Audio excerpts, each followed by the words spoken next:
Hello students, तो आज का हमारा टॉपिक है डिजिटल टू एनालॉग कन्वर्टर। ये एक इस प्रकार की डिवाइस है।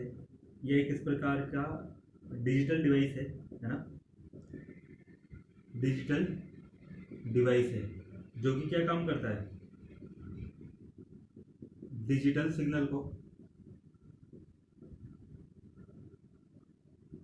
कन्वर्ट करता है किसमें, एनालॉग सिग्नल में। एनालॉग सिग्नल हम जानते हैं डिजिटल सिग्नल किस फॉर्म में होगी, बाइनरी कोड के रूप में होगी ना। बाइनरी कोड या बाइनरी बिट्स या two n bit binary code के रूप में होगी। और एनालॉग सिग्नल किस फॉर्म में होगा, वोल्टेज के रूप में, है ना। वोल्टेज बोल सकते हैं या फिर हम करंट बोल सकते हैं, दोनों के फॉर्म में हो सकता है ना। तो ये एक इस प्रकार की डिवाइस है जो कि किसी भी बाइनरी कोड को उसके करस्पॉन्डिंग आउटपुट वोल्टेज या आउटपुट करंट में कन्वर्ट कर देती है ना। तो ये हमारा है डेक, यानी कि digital to analogue converter. For example यदि हम यहाँ पे बात करें कि मतलब फॉर एग्जांपल हमारा बाइनरी कोड यदि 4 बिट का है और 4 बिट के अकॉर्डिंग इनपुट पर हमारा कोड अप्लाई होता है 00 मतलब 1101। तो इसके करस्पॉन्डिंग जो भी आउटपुट वोल्टेज होगा, फॉर एग्जाम्पल हम मान लेते हैं 5 वोल्ट, है ना। तो इसकी करस्पॉन्डिंग आउटपुट वोल्टेज यदि 5 वोल्ट है, तो जब भी डिजिटल टू एनालॉग जो कन्वर्टर है उस पर ये वाला कोड या फिर ये वाला डिजिटल डेटा अप्लाई होगा तो आउटपुट पे इसकी corresponding output voltage 5 volt generate हो जाएगा। तो इस प्रकार से ये जो डिवाइस है वो डिजिटल डेटा को लेती है और आउटपुट पे क्या जनरेट करती है, उसके करस्पॉन्डिंग आउटपुट वोल्टेज। तो ये काम करती है डिजिटल टू एनालॉग कन्वर्टर। अब हम इसका एक बार देखते हैं ब्लॉक डायग्राम, है ना। जनरल फॉर्म में जो ब्लॉक डायग्राम होता है इसका वो,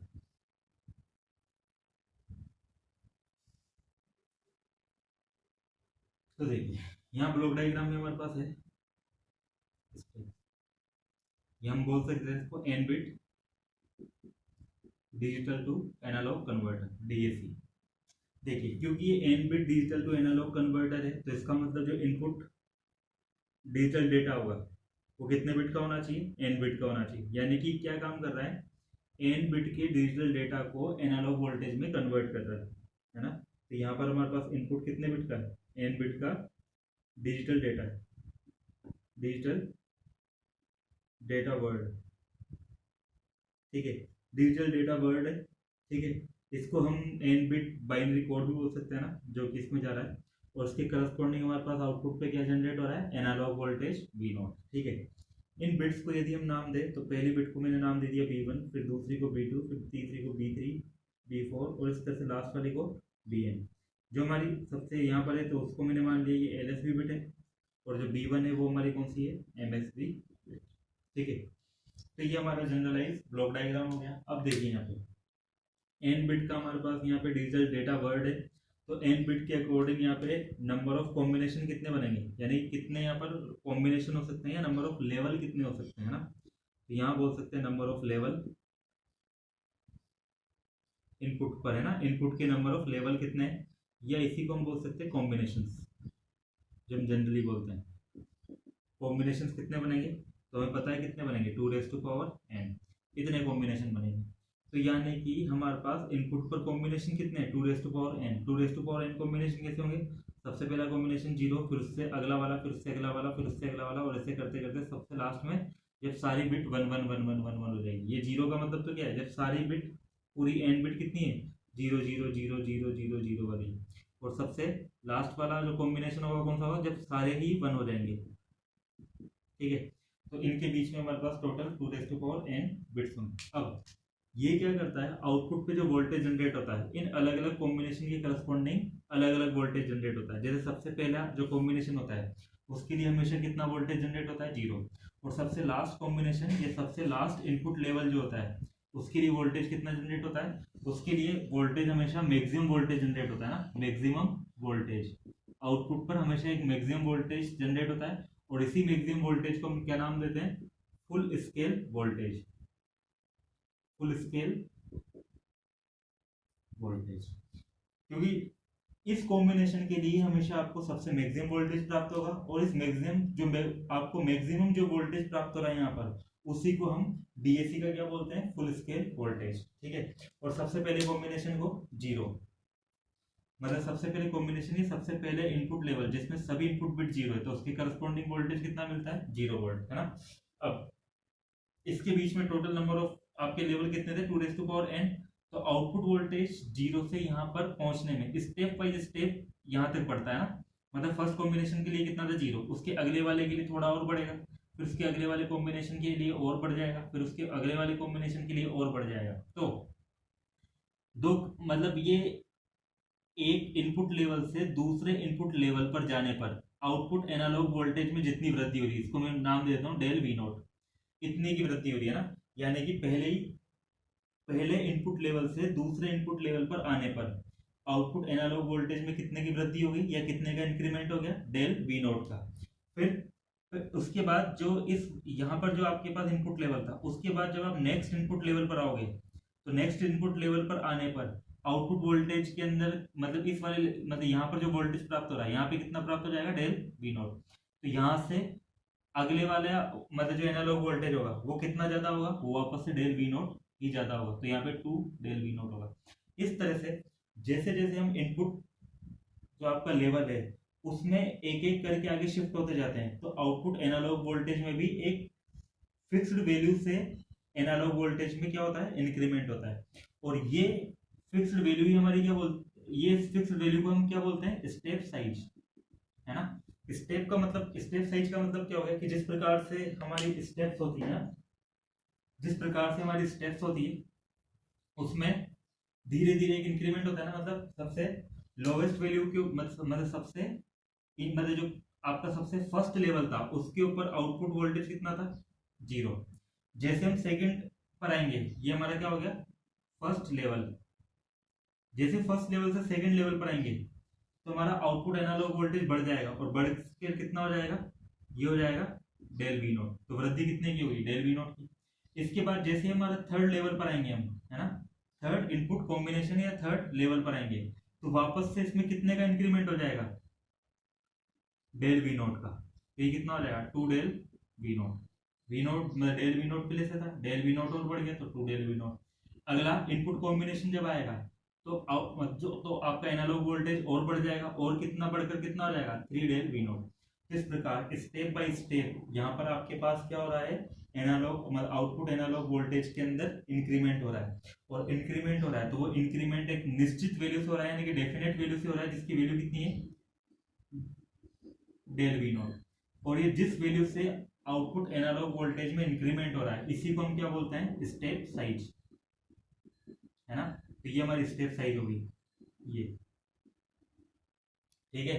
तो आपको बात समझ में आ गई होगी कि हमारे पास नंबर ऑफ जो इनपुट बिट होंगी, है ना, इनपुट जो हमारा डेट मतलब डिजिटल वर्ड है उसमें नंबर ऑफ बिट जितनी होगी उस पर डिपेंड करेगा कि हमारे नंबर ऑफ कॉम्बिनेशन कितने बनेंगे, या हम बोल सकते हैं नंबर ऑफ इनपुट लेवल्स कितने होंगे।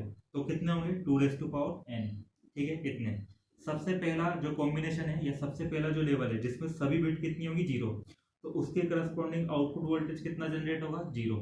और सबसे लास्ट कॉम्बिनेशन या सबसे लास्ट इनपुट लेवल जिसमें सारी इनपुट बिट कितनी होगी, 1 1 1 1 1 1 1, उसके करस्पॉन्डिंग आउटपुट वोल्टेज कितना जनरेट होगा, मैक्सिमम वोल्टेज जनरेट होगा, है ना। और ये मैक्सिमम वोल्टेज को ही हम क्या बोलते हैं, फुल स्केल वोल्टेज, ठीक है। अब यहां से यहां तक पहुंचने में ये सीधा ही नहीं पहुंचता है, इनके बीच में जो आपके पास जो इनपुट कॉम्बिनेशन आ रहे हैं, है ना, या इनपुट लेवल्स जो आ रहे हैं, उन लेवल्स एक लेवल से दूसरे लेवल पर जाने पर आउटपुट एनालॉग वोल्टेज में एक डेफिनेट अमाउंट से इंक्रीमेंट होता है और वो डेफिनेट अमाउंट ही क्या कहलाता है, हमारा स्टेप साइज, ठीक है। तो यहां तक आपको समझ में आ गया होगा। अब हम एक बार इसको दोबारा से क्या करते हैं कि एक सिंपल एग्जांपल लेकर इस चीज को और अच्छे से समझते हैं ना।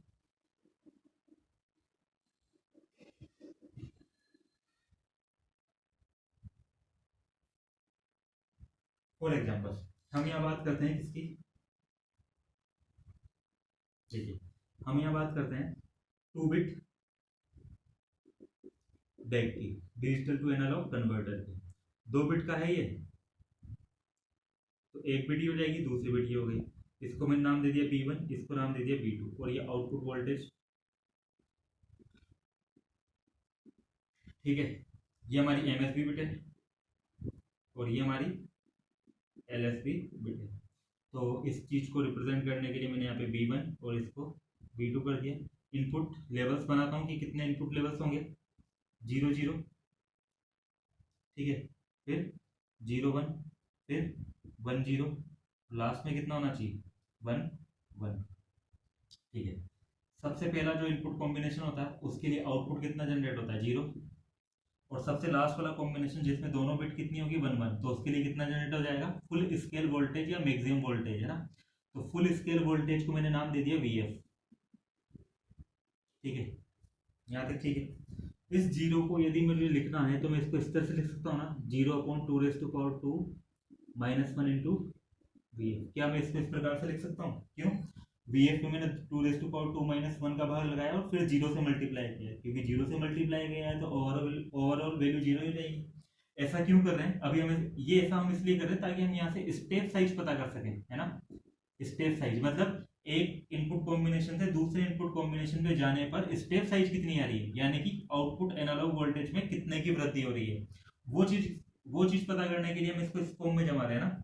इसी प्रकार से VF को मैं लिख सकता हूँ 3/2⁻2 -1 इंटू VF।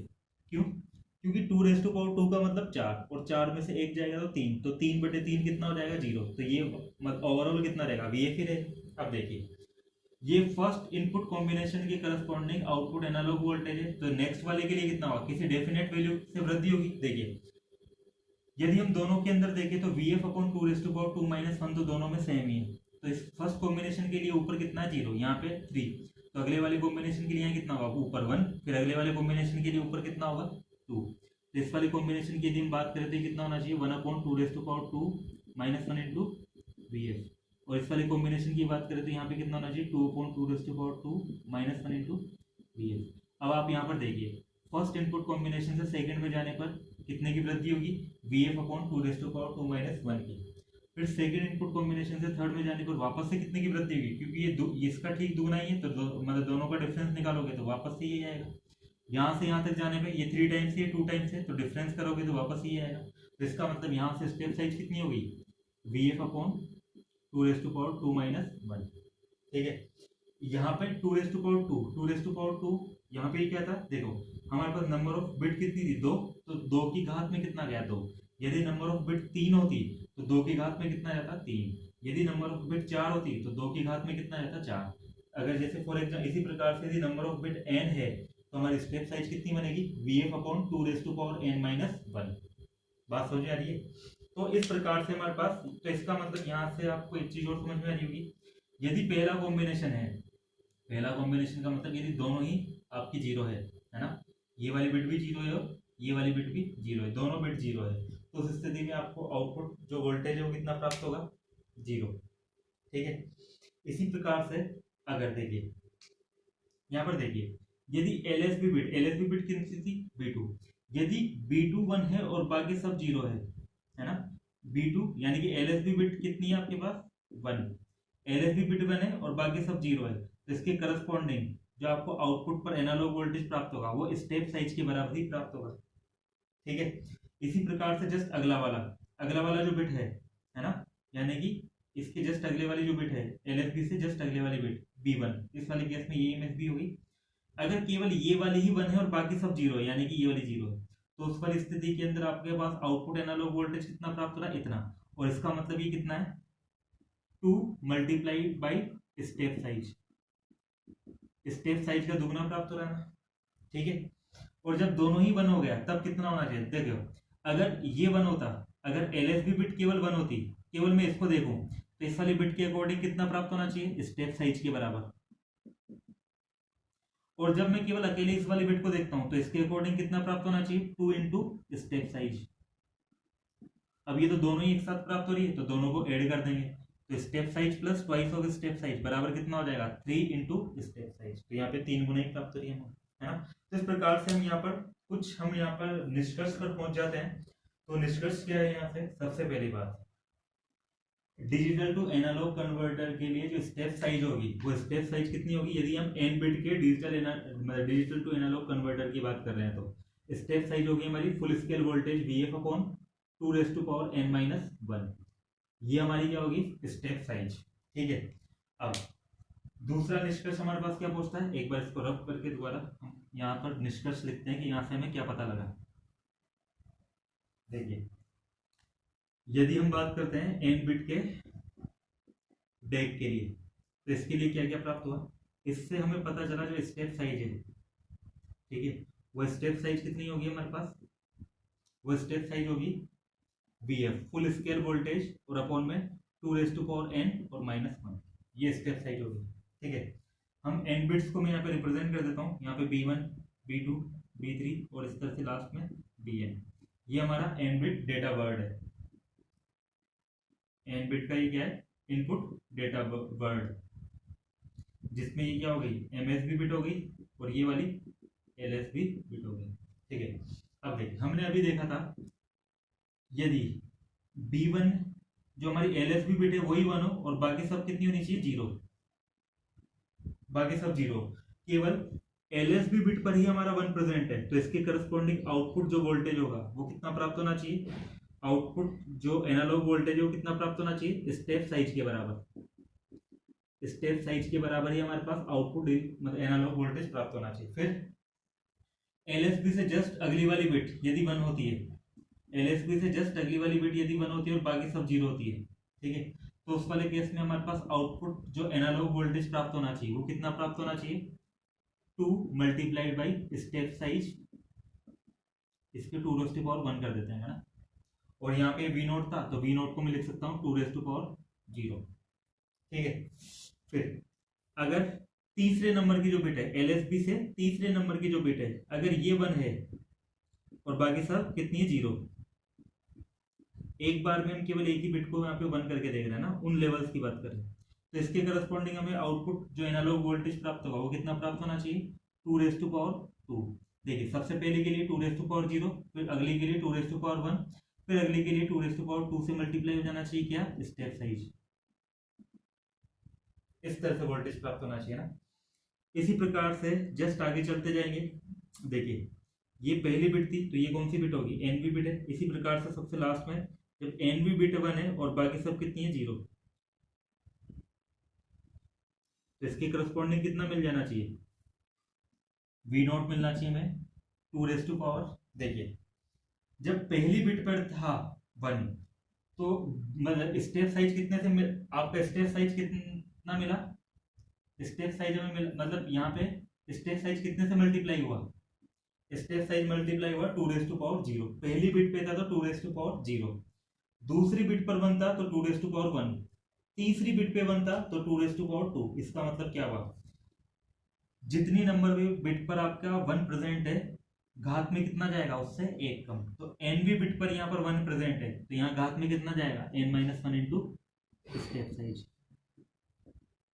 तो इन बिट्स के करस्पॉन्डिंग हमें आउटपुट पर ये डिजिटल मतलब ये एनालॉग वोल्टेज प्राप्त हो जाएगा। अब फॉर एग्जांपल ये तो हमने वो कॉम्बिनेशन ली जिसमें एक बार में केवल एक ही बिट प्रेजेंट है। फॉर एग्जांपल अब मैं जैसे ऐसे किसी कोड की बात करता हूँ जिसमें शुरू की दोनों बिट 1 है, तो इसके लिए मैं आउटपुट जो वोल्टेज होगा एनालॉग वोल्टेज वो कैसे जनरेट होगा, देखिए इस वाले बिट के करस्पॉन्डिंग कितना आपका जनरेट होता है, इतना, अगले वाले 1 के करस्पॉन्डिंग कितना जनरेट होता है, इतना, फिर दोनों को हम क्या कर देंगे, ऐड। इसी प्रकार से अगर मान लेते हैं यहाँ पर इस वाले 1 यहाँ पर भी 1 होता तो मैं इसके करस्पॉन्डिंग एनालॉग वोल्टेज कितना होता, इतना, फिर हम तीनों को ऐड कर देते। तो इस प्रकार से हम एडिशन के द्वारा यहाँ पर ओवरऑल एनालॉग वोल्टेज प्राप्त कर सकते हैं।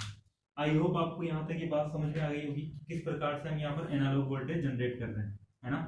तो हम अब आउटपुट एनालॉग वोल्टेज के लिए एक्सप्रेशन लिखते हैं कि आउटपुट एनालॉग वोल्टेज का एक्सप्रेशन क्या होगा, ठीक है। ठीक है, तो V0 हमारे पास कितना होना चाहिए, V0 हो जाना चाहिए हमारे पास कितना, V0 बराबर होना चाहिए, देखिए सबसे पहले स्टेप साइज तो आएगी स्टेप साइज। यदि LSB बिट 1 है बाकी सब 0 है, LSB बिट को हमने किससे रिप्रेजेंट किया था, Bn से, LSB बिट 1 है बाकी सब 0 है, तो LSB बिट अगर 1 है ये तो 1 हो जाएगी, तो स्टेप साइज कितने से मल्टीप्लाई होना चाहिए था, 2 से। इससे जस्ट अगली वाली बिट Bn-1 अगर 1 है तो ये कितने से मल्टीप्लाई होना चाहिए था, 2 से। फिर Bn-2 अगर बिट पर 1 है तो बाकी सब कितना होना चाहिए था, 2 और इसी प्रकार से यदि b1 बिट है यहाँ पर, तो ये कितने से मल्टीप्लाई होना चाहिए, 2 n-1 से। यही हमने देखा था। ये एलएसबी बिट है, एलएसबी बिट 1 थी, तो स्टेप आउटपुट वोल्टेज कितना था, स्टेप साइज इंटू 2 0। इसी प्रकार से उसकी अगली वाली थी, तो उस वाले केस में कितने से स्टेप साइज कितने से मल्टीप्लाई होती है, 2 1 से। उससे अगले वाले के लिए 2 से, और सबसे एमएसबी के लिए 2 n-1 से। ये स्टेप साइज है, ठीक है। अब यहाँ पर वो चीज भी आ गई कि जैसे अगर ये भी 1 है और ये भी 1 है और बाकी सब 0, जैसे बी एन भी कितना है 1 और bn-1 भी 1 है, तो यहाँ 1 1 होगा और बाकी सब 0 होगा, तो बाकी सब हट जाएंगे, तो ये दोनों बिट के करस्पॉन्डिंग जो आउटपुट वोल्टेज होता है दोनों ऐड हो जाएंगे ना। तो इस तरह से हमारे पास ये एक्सप्रेशन आना चाहिए था। स्टेप साइज कितनी थी, हमें पता है स्टेप साइज कितनी थी, स्टेप साइज थी V F full scale voltage, और अपॉन में कितना था 2 n-1। तो वी नॉट हमारे पास कितना हो जाएगा, ये हो जाएगा वी एफ अपॉन 2 n-1, और यहाँ पर b n into 2 plus b n -1 into 2 और इसी प्रकार से बी वन इंटू 2 ठीक है। इस प्रकार से यदि देखिए यहाँ पर यदि हमारे पास नंबर ऑफ बिट्स बहुत ज़्यादा है, तो हम यहाँ से देख सकते हैं 2n very very greater than होगा 1 की तुलना में, है ना। 2n को मैं 1 की तुलना में बहुत ज़्यादा मान सकता हूँ, और बहुत ज़्यादा मान सकते हैं, तो इस वी नॉट को हम लिख सकते हैं लगभग कितना, वी एफ अपॉन 2n ही लिख सकते हैं। तो यहाँ पे कितना हो जाएगा, b n into 2 b n -1 into 2 तो इस तरह से B one into 2n-1 2n का यहाँ पर भाग लगाते हैं, तो वी नोट बराबर कितना आ जाएगा, V F full scale voltage और मल्टीप्लाई किससे हो जाएगा, बी एन इंटू 2 में जब 2n का भाग लगेगा तो 2 -n, फिर अगले वाले में बी एन -1 इंटू 2n-1 और सबसे लास्ट में बी वन इंटू 2 इस प्रकार से हमारे पास आउटपुट वोल्टेज का एक्सप्रेशन आ जाएगा, ठीक है। तो ये हमारे पास आउटपुट वोल्टेज का एक्सप्रेशन आ जाएगा। यहाँ तक बात समझ में आ गई होगी आपको, आई थिंक, ठीक है। अब यहाँ पर देखिए,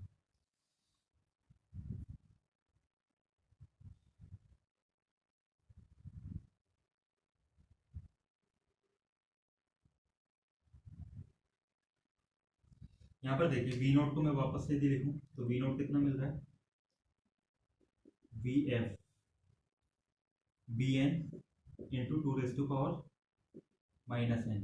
इस -n को हम इस प्रकार से लिख सकते हैं शायद 1/2n, फिर बी एन -1 मल्टीप्लाई होना चाहिए किससे, 1/2n-1। इसी प्रकार से जो एमएसबी बिट थी b1 वो किससे मल्टीप्लाई होनी चाहिए, 2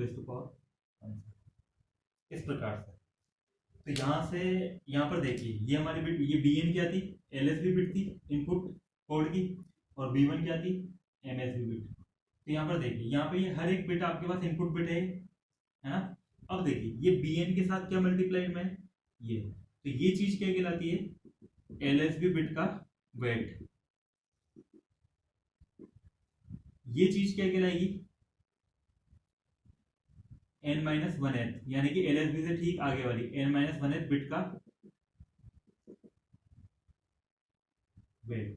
इसी प्रकार से 1/2 ये क्या कहलाएगी, एमएसबी बिट का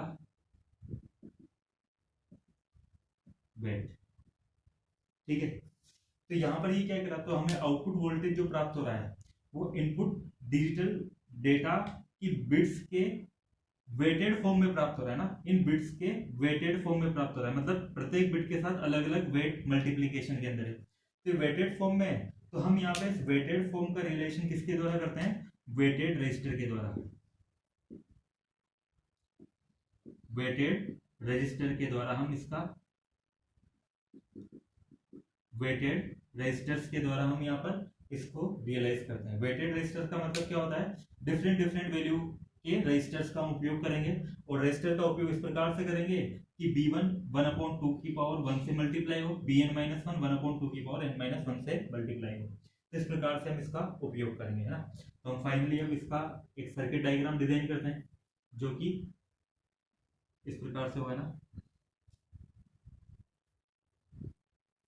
तो हम एक्चुअली जो जिस मेथड की बात कर रहे हैं वो मेथड कौन सा है, weighted register, digital to analogue converter. मतलब हम कन्वर्टर तो डिजाइन कर रहे हैं, लेकिन उसमें किसका उपयोग कर रहे हैं? वेटेड रजिस्टर का। वेटेड रजिस्टर का उपयोग क्यों कर रहे हैं? क्योंकि हमें जो आउटपुट वोल्टेज प्राप्त हुआ है वी नॉट, वो किस फॉर्म में प्राप्त हुआ है? वेटेड फॉर्म में, है ना। V F into b n upon 2 n, फिर plus b n minus one into 1 upon 2 n minus one, फिर से बी वन अपॉन 2 इस प्रकार से। तो यहाँ पर देखिए, इसको डिजाइन करने के लिए हम किसका उपयोग करते हैं? ऑप एम्प का, ऑपरेशनल एम्पलीफायर का। ऑपरेशन एम्पलीफायर हम लास्ट क्लासेस में हम देख चुके हैं पहले ही ना। इसमें हमारे पास ये क्या होता है? इसमें दो इनपुट होते हैं। एक इनपुट हमारा होता है इन्वर्टिंग इनपुट, जो आपका मतलब नेगेटिव इनपुट है उसी को हम क्या बोलते हैं? Inverting input. और दूसरा इनपुट होता है हमारा नॉन इन्वर्टिंग इनपुट। ठीक है, ये नेगेटिव फीडबैक है। नेगेटिव फीडबैक के लिए हम क्या करेंगे? आउटपुट से एक प्रतिरोध के द्वारा, है ना, नेगेटिव जो टर्मिनल है, इनपुट टर्मिनल, उस पर हम क्या लगा देते हैं? एक प्रतिरोध के द्वारा उसको कनेक्ट कर देते हैं, जिसका नाम कितना है? Are F. ठीक है, जिसकी वैल्यू कितनी है हमारे पास? आर एफ के बराबर। ठीक है, पॉजिटिव इनपुट टर्मिनल जो है इसको हम क्या कर देंगे? ग्राउंड कर देंगे। ठीक है, अब देखिए, या हम रेफरेंस या फुल स्केल वोल्टेज मान लेते हैं। फुल स्केल, जो फुल स्केल वोल्टेज है वीएफ, इसको मैं यहाँ पर लगा दूंगा। ये लाइन है मेरे पास जो कि माइनस वीएफ को रिप्रेजेंट कर रही है। ये माइनस क्यों लिया अभी हम यहाँ पर समझ में आ जाएगा कि ये रेफरेंस वोल्टेज हमने नेगेटिव, मतलब फुल स्केल वोल्टेज हमने मतलब नेगेटिव में क्यों लिया है। तो यहाँ बस ध्यान देते रखना है, ये चीज होगी ना। अब उसके बाद हम यहाँ पर देखते हैं। देखिए, सबसे पहले हम बात करते हैं यहाँ पे सबसे पहले एमएसबी बिट की। तो एमएसबी बिट हमारे पास कौन सी थी? B1। तो हमारे पास एमएसबी बिट होगी कितनी? B1। तो फॉर एग्जांपल मैं ये बिट मान लेता हूँ B1। फिर उसके बाद हमारे पास इससे ठीक एमएसबी से ठीक मतलब राइट हैंड साइड वाली बिट होगी B2, और सबसे लास्ट में बिट होगी हमारे पास BN। ठीक है, जो कि कौन सी है? LSB bit. ये हमारी कितनी है? MSB बिट, और ये कितनी है? LSB bit. ठीक है, अब यहाँ देखिए, क्योंकि B1 की वैल्यू 0 भी हो सकती है और 1 भी हो सकती है। 1 कब होगी? जब ये B1 इससे कनेक्टेड हो जाएगा, इस रेफरेंस सॉरी ये मतलब फुल स्केल वोल्टेज वाली लाइन से कनेक्टेड हो जाएगा। और 0 कब होगी? जब वो ग्राउंडेड हो जाएगी। इसी प्रकार से B2 जो है वो 1 कब होगी? जब वो इस वाली लाइन से कनेक्ट हो जाएगी। तो इस वाले स्विच को हमको देखिए, यहाँ जब ये स्विच जो होगा, ये स्विच जब इससे कनेक्टेड होगा तो B1 कितना हो जाएगा? 1। और ये स्विच जब ग्राउंड से कनेक्टेड होगा तो B1 कितना हो जाएगा? 0। इसी प्रकार से B2 वाला स्विच जो है वो जब इससे कनेक्टेड होगा तो यानी कि वो फुल स्केल वाली वोल्टेज लाइन से कनेक्ट हो गया, तो यहाँ B2 पे कितना जाएगा? 1। और यदि वो या ग्राउंड से कनेक्टेड हो जाता है तो B2 कितना हो जाएगा? 0। इसी प्रकार से हम यहाँ पर देखेंगे।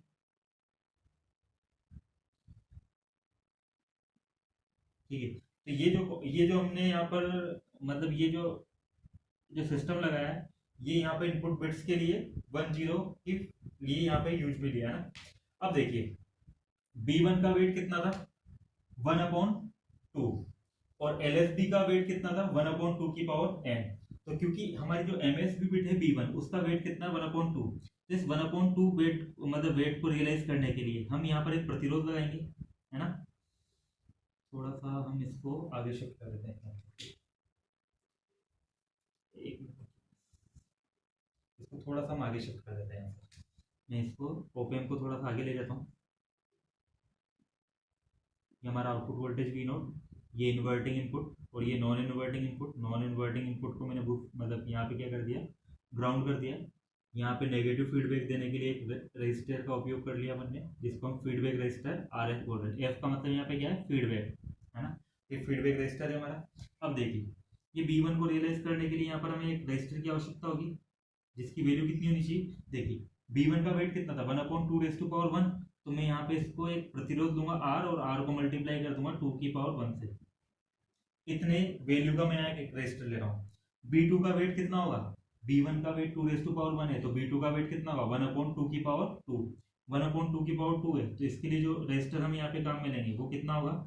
2 की पावर 2 इंटू R के बराबर। इसी प्रकार से BN का वेट कितना था? ठीक है, इसी प्रकार से यहाँ पे बी एन का वेट कितना था, बी एन का वेट था 1/2 की पावर एन, तो हम यहाँ रेजिस्टर कितना काम में लेंगे 2 की पावर एन इंटू आर के बराबर। इन सबको हम आपस में कंबाइन कर देंगे, इन सबको हम कहाँ पे अप्लाई कर देंगे, नेगेटिव यानी कि इन्वर्टेड टर्मिनल पे, ठीक है, इन्वर्टेड टर्मिनल पे हम इसको अप्लाई कर देंगे, ठीक है। तो यहाँ से हमारे पास, तो इस प्रकार से जब हम इसको यहाँ पे कनेक्ट कर देंगे तो यहाँ पर वी नोट हमें कितना मिलेगा, इस इक्वेशन के अकॉर्डिंग हमें यहाँ पर वी नोट मिल जाएगा। वो कैसे मिलेगा वो हम एक बार देखते हैं। फॉर एग्जाम्पल हम यहाँ पर मान लेते हैं यहाँ पे करंट कितनी प्रोवाइड हो रही है, आई नोट, B1 के करस्पॉन्डिंग जो लाइन है इसमें I1 करंट प्रवाहित हो रही है, यहाँ पर I2 प्राप्त हो रही है, और इसी प्रकार से यहाँ पे कितनी करंट आ रही है, IN, ठीक है। अब इसको एक्सप्लेन करने के लिए हम एक बार वापस से यहाँ पर इसको थोड़ा रब करते हैं, दोबारा से देखते हैं। हमें एक्चुअली ये वाली इक्वेशन प्राप्त होनी चाहिए, क्योंकि डिजिटल टू एनालॉग कन्वर्टर के लिए हमें आउटपुट जो प्राप्त हुआ था वो इसी इक्वेशन के अकॉर्डिंग प्राप्त हुआ था। तो यहाँ पर हम इस वाले सर्किट के द्वारा भी हम इसी इक्वेशन को जनरेट करने की कोशिश करेंगे। तो यहाँ पर देखिए, सबसे पहले यदि हम इस वाले इन नोड्स के ऊपर केसीएल अप्लाई कर दें तो केसीएल के अकॉर्डिंग क्या होगा, देखो आई नोट की वैल्यू किसके बराबर होगी, I1 प्लस I2 प्लस और डैश डैश डैश IN तक, है ना। तो हम यहाँ लिख सकते हैं according to KCL I naught बराबर होना चाहिए हमारे पास I1 प्लस I2 प्लस और यहाँ पर IN तक, ठीक है। देखिए ओप एम्प के अंदर यदि हम बात करें तो यहाँ पर एक होता है वर्चुअल लो, है ना, मतलब यहाँ पे वर्चुअल वोल्टेज लो होता है। वर्चुअल वोल्टेज लो क्या हमारा बोलता है, यदि नॉन इन्वर्टिंग इनपुट ग्राउंडेड होता है तो यहाँ पर वोल्टेज कितना होगा, 0, क्योंकि इसका इनपुट रेजिस्टेंस बहुत ज़्यादा मतलब यदि हम आइडियली देखें तो आइडियली इसका इनपुट रेजिस्टेंस कितना होता है, इनफाइनाइट, और इनफाइनाइट होता है तो यहाँ पे जितना वोल्टेज होगा उतना ही वोल्टेज इस जगह पर भी होता है। तो इस पॉइंट का वोल्टेज कितना होता है, मतलब वर्चुअल वोल्टेज कंसेप्ट से 0। अब देखिए यदि B1 VS से कनेक्टेड होती है, देखो B1 जब VS से यहाँ पर देखिए कोई सी भी इनपुट बिट अगर 0 से कनेक्टेड हो यानी ग्राउंडेड से कनेक्टेड हो जाएगी तो उसमें करंट कितनी होगी, 0, क्योंकि देखिए इस अगर मैं इसको इससे कनेक्ट कर देता हूँ, इस वाले 0 वाली लाइन से कनेक्ट कर देता हूँ, तो 0 वाली लाइन से कनेक्ट कर देने पर क्या होगा, इधर भी मतलब वोल्टेज कितना था, 0 वोल्ट वर्चुअल कंसेप्ट से, और ये भी इधर क्या हो गया है, यहाँ पे ग्राउंडेड हो गया, तो यहाँ पर वोल्टेज कितना हो गया, 0। तो देखिए दोनों एंड पर वोल्टेज सेम है, और हमें पता है कि अगर आपकी करंट फ्लो नहीं है तो उसके लिए हमारे पास हाई वोल्टेज से लो वोल्टेज होना चाहिए ना, एक वोल्टेज पर ज़्यादा, एक एंड पर वोल्टेज ज़्यादा होना चाहिए, दूसरे एंड पर वोल्टेज कम होना चाहिए, लेकिन यहाँ पे दोनों पर सेम हो गया। तो इसका मतलब क्या है, कोई सी भी बिट यदि ग्राउंड से कनेक्टेड हो जाएगी तो वहां पर उस वाली लाइन में कोई करंट फ्लो नहीं होगी। करंट फ्लो होने के लिए ये वाली बिट इससे कनेक्टेड होनी चाहिए, यानी किससे, full scale voltage minus VS से। अब देखिए फॉर एग्जांपल हम B1 की करस्पॉन्डिंग बात कर रहे हैं I1 की, है ना। I1 अगर इससे कनेक्टेड हो जाता है तो यहाँ पर वोल्टेज कितना होता है, माइनस VS, और यहाँ पर वोल्टेज 0। तो ज्यादा वोल्टेज कौन सा है, 0 वोल्टेज बड़ा है और माइनस VS छोटा है, क्योंकि नेगेटिव में तो ये छोटा है, तो करंट ऐसे ही फ्लो नहीं चाहिए। तो यानी कि I1 की वैल्यू कितनी होगी, यहाँ से हम देखें तो I1 की वैल्यू कितनी होगी, वोल्टेज डिफरेंस, तो वोल्टेज डिफरेंस कितना होगा, 0 माइनस VF, और अपॉन में कितना हो जाएगा, रेजिस्टेंस, रेजिस्टेंस कितना है 2⁻1 इंटू R, ठीक है। इस तरह से यहाँ पर, और ऐसा यहाँ पर ये VF मतलब VF से कब कनेक्टेड होगा, देखिए यहाँ पर जो ये VF होगा, ये VF से कब कनेक्टेड होगा, जब B1 की वैल्यू कितनी होनी चाहिए, 1, ठीक है। B1 तो यहाँ पर हम किसको रिप्रेजेंट कर देंगे, B1 को, क्योंकि B1 की वैल्यू 1 है तभी माइनस VF आएगा, और B1 की वैल्यू 0 होगी तो ये पूरा एक्सप्रेशन ही अपने आप ही कितना हो जाना चाहिए था, 0। इसी प्रकार से I2 कितनी होगी, I2 के लिए भी अपर एंड तो कितने पर है, 0 वोल्टेज पे, तो 0 माइनस VF, और अपॉन में प्रतिरोध कितना है 2⁻2 इंटू R, और साथ में वही V2। इसी प्रकार से एक्सप्रेशन चलेगा लास्ट वाले के लिए, 0 माइनस VF, और अपॉन में कितना हो जाएगा 2⁻n इंटू R, और साथ में Bn, ठीक है। तो ये हमारा I0 जो करंट है वो हमारे पास आ चुकी है ना, ठीक है। तो ये I0 हमारे पास यहाँ पे क्या आ चुकी है, करंट आ चुकी है ना, I0 करंट आ चुकी है। तो हम यहाँ से एक बार देखते हैं, देखिए क्योंकि इनपुट रेजिस्टेंस हमारे पास बहुत ज्यादा है, बहुत हाई अमाउंट का इनपुट हमारा रेजिस्टेंस होता है इसका, तो ये I0 जो करंट आ रही होगी इस वाले पार्ट में तो कोई करंट फ्लो नहीं हो रही होगी, तो यानी कि I0 कहाँ से आ रही है, ये इस तरीके से I0 फ्लो हो रही है। अब हम इस वाले पॉइंट के ऊपर यदि KCL लगाए तो I0 की वैल्यू किसके बराबर होगी, I0 की वैल्यू नहीं चाहिए, देखिए वी नोट हमारे पास ज्यादा बड़ा वोल्टेज है और ये मतलब जीरो वोल्टेज छोटा है, तो वोल्टेज डिफरेंस कितना होगा इस पॉइंट और इस पॉइंट के बीच का, वी नोट माइनस जीरो, तो ये वी नोट माइनस जीरो, और अपॉन में कितना हो जाएगा हमारे पास ये आर एफ, क्योंकि प्रतिरोध कितना है इस वाले एंड आर एफ। तो हम यदि इन दोनों को बराबर करें, है ना, इन दोनों इक्वेशन, क्योंकि यहाँ से भी आई नोट है और ये भी आई नोट है, तो दोनों को यदि हम बराबर करें तो ये वी नोट, मैं इसको लिख सकता हूँ V naught upon R F. ठीक है, अब यहाँ पर देखिए ये जो आर एफ है ना, ये आर एफ हम किसके बराबर लेते हैं, जो हमने यहाँ रजिस्टर काम में लिया है ना आर, इसी के बराबर लेते हैं यहाँ पे आर। तो आर एफ की वैल्यू यदि आर के बराबर है तो मैं यहाँ पे इसको कितना लिख सकता हूँ आर के बराबर। ठीक है, अब यहाँ पर देखिए इसी, तो यहाँ से मैं इसको एक बार रब कर देता हूँ, यहाँ का तो काम हो गया हमारा इस सर्किट का। अब हम वापस इसी इक्वेशन को देखते हैं ना, इसी यहाँ पे अभी आर एफ की, इसी इक्वेशन के लिए देखते हैं, जब आर एफ की वैल्यू हम कितना ले रहे हैं आर के बराबर, तो वी नोट बराबर कितना हो जाएगा, आर एफ उधर जाएगा, तो ये आर एफ इंटू, देखिए ये minus minus plus, minus minus plus, और इसी प्रकार से सब एक्सप्रेशन में माइनस माइनस प्लस हो जाएगा। हर एक एक्सप्रेशन में वी एफ है और अपॉन में आर है, तो उसको मैं बाहर निकाल लूंगा, तो ये वी एफ अपॉन कितना हो जाएगा आर, और अंदर कितना रह जाएगा b one upon two raise to power one plus b two upon two raise to power two, और इसी प्रकार से लास्ट में b n upon two raise to power n. अब देखिए क्योंकि आर एफ की वैल्यू मैंने आर के बराबर ली है, तो ये वी नोट बराबर कितना हो जाएगा, ये इसकी वैल्यू कितनी ली आर के बराबर, तो ये इससे कैंसिल आउट हो जाएगा, तो हमारे पास बी एफ इंटू कितना प्राप्त होगा, b one upon two raise to power one, b two upon two raise to power two, और यहाँ पे b n upon two raise to power. इस प्रकार से हमारे पास यहाँ पे क्या प्राप्त हो रहा है, ये आउटपुट इक्वेशन प्राप्त हो रही है इस सर्किट के लिए, और ये आउटपुट किसके बराबर है, जो हमने n bit digital to analogue converter के लिए प्राप्त की थी, तो दोनों हमारे पास सेम ही है, तो इसका मतलब सर्किट किसकी तरह काम कर रहा है, n bit digital to analogue converter की तरह। तो ये फ्रेंड्स हमारा क्या था, डिजिटल टू एनालॉग कन्वर्टर था। अब नेक्स्ट क्लास में हम पढ़ेंगे एनालॉग टू डिजिटल कन्वर्टर, है ना। तो तब तक के लिए थैंक यू।